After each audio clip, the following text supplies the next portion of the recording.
Hi, this is Hudson Mohawke, and you're watching Splash Magazine on the Internet. This is Oliver.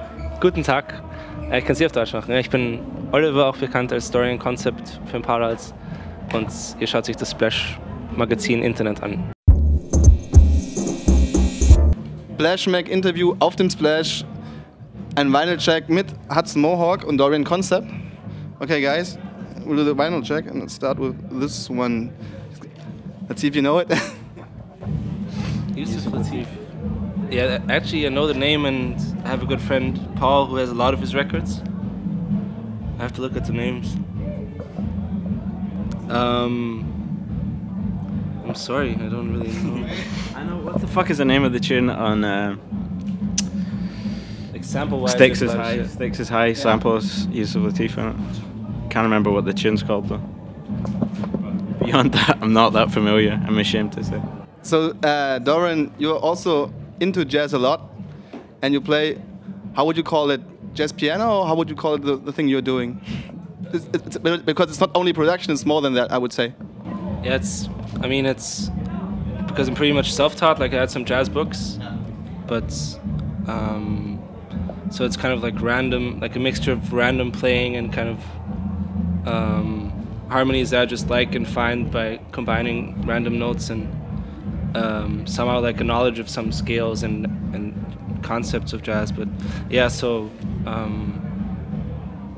I think it's like a mixture of a lot of stuff. And yeah. Okay, because you became famous, or a lot of people started to get to know you when you did those YouTube videos. And I'd like to know, Hudson, did you see one of those videos, and how did you react when you saw him? Did you see him actually? Yeah, of course I've seen those videos, and I've also witnessed in the flesh people not believing that it's real as well. Like, I remember. Were you at Sonar? At the Brain Feeder party at Sonar last year, I think it was like the 2009 one, and like ironically he was the only person who was actually properly playing live.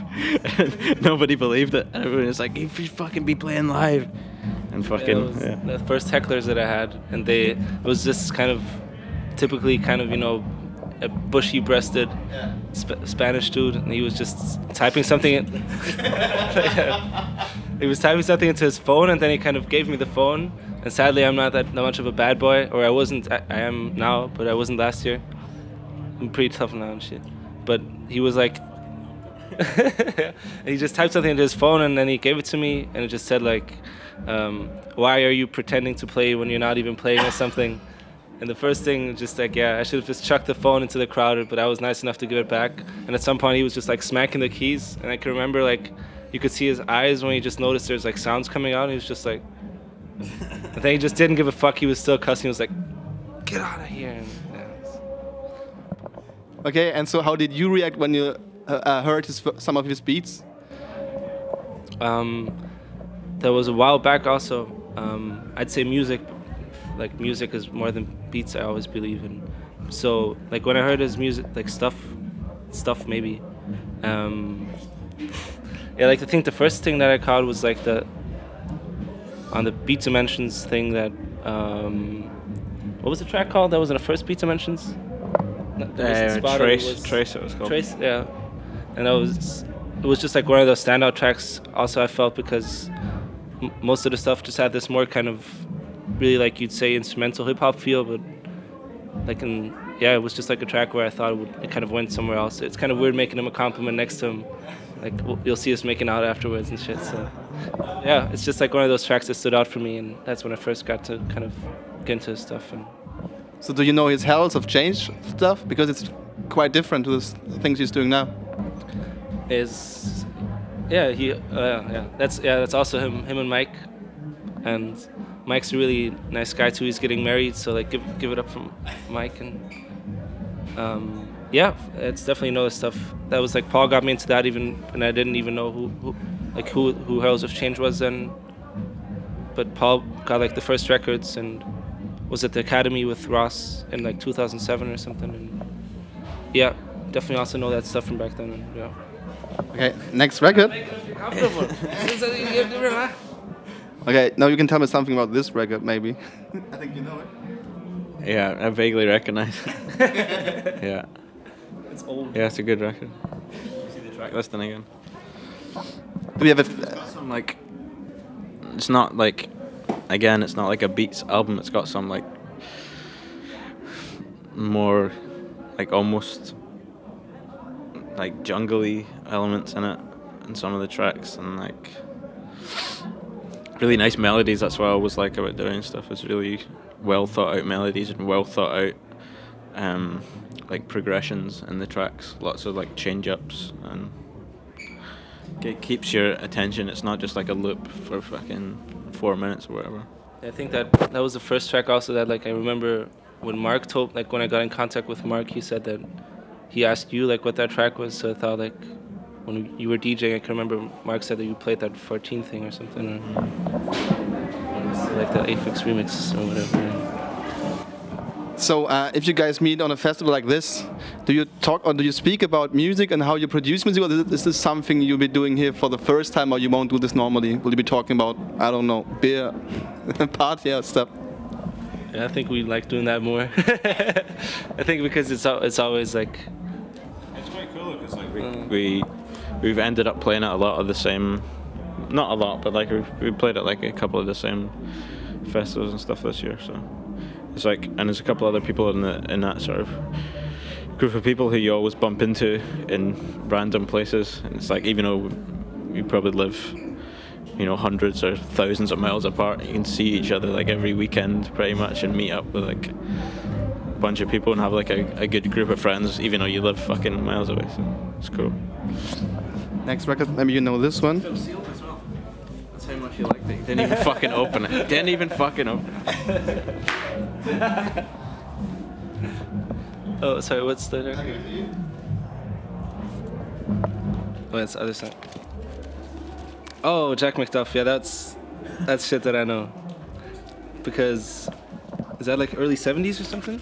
Probably 70, I have to look inside, I can't see that. Yeah, that's the record I really like. It's not inside. It's like a fucking Nardwar interview. No. You know Nardwar? Yeah, I know. You haven't had an interview with him already? No, I met him in Texas. But I haven't had Jack an McDuff, interview. right? Nardwar. Oh. Yeah, like that's the kind of stuff that I got. That's a fucking lazy eye and a half. Jesus Christ. Damn, man. Damn, poor Jack. No, but that's like one of those records where. Oh shit! I think no, I didn't find it. But yeah, that's one of those records where it's just like this kind of early '70s vibe when it was kind of like that jazz funk, or when people were kind of improvising and it wasn't like just kind of the sound was still dirty enough for it to be interesting. It wasn't so, and it wasn't like the people weren't like putting that virtuoso elements into their shits that it kind of got so sterile that you have like thousands of people that play the perfect, like he's just a fucking raw organist, and like it's, yeah, really like that record. I haven't seen it for a long time though. Yeah. Okay, let's go to another record. Maybe like this one. You take. What's this? You can fit to the microphone. Maybe you know this one.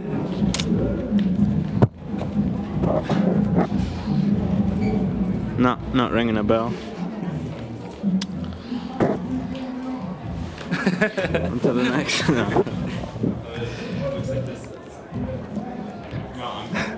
One thing I say about it is I'm glad you managed to get a hippopotamus onto a sleeve, because I wanted to do that for a long time. I'd like to know who came up with the artwork. Myself and Tom, whose graphic designer name is Conks Unpacks from Glasgow, and also Dominic from Lucky Me as well. And Tom also did the sleeve for my first EP as well, with the sort of hand shapes on it.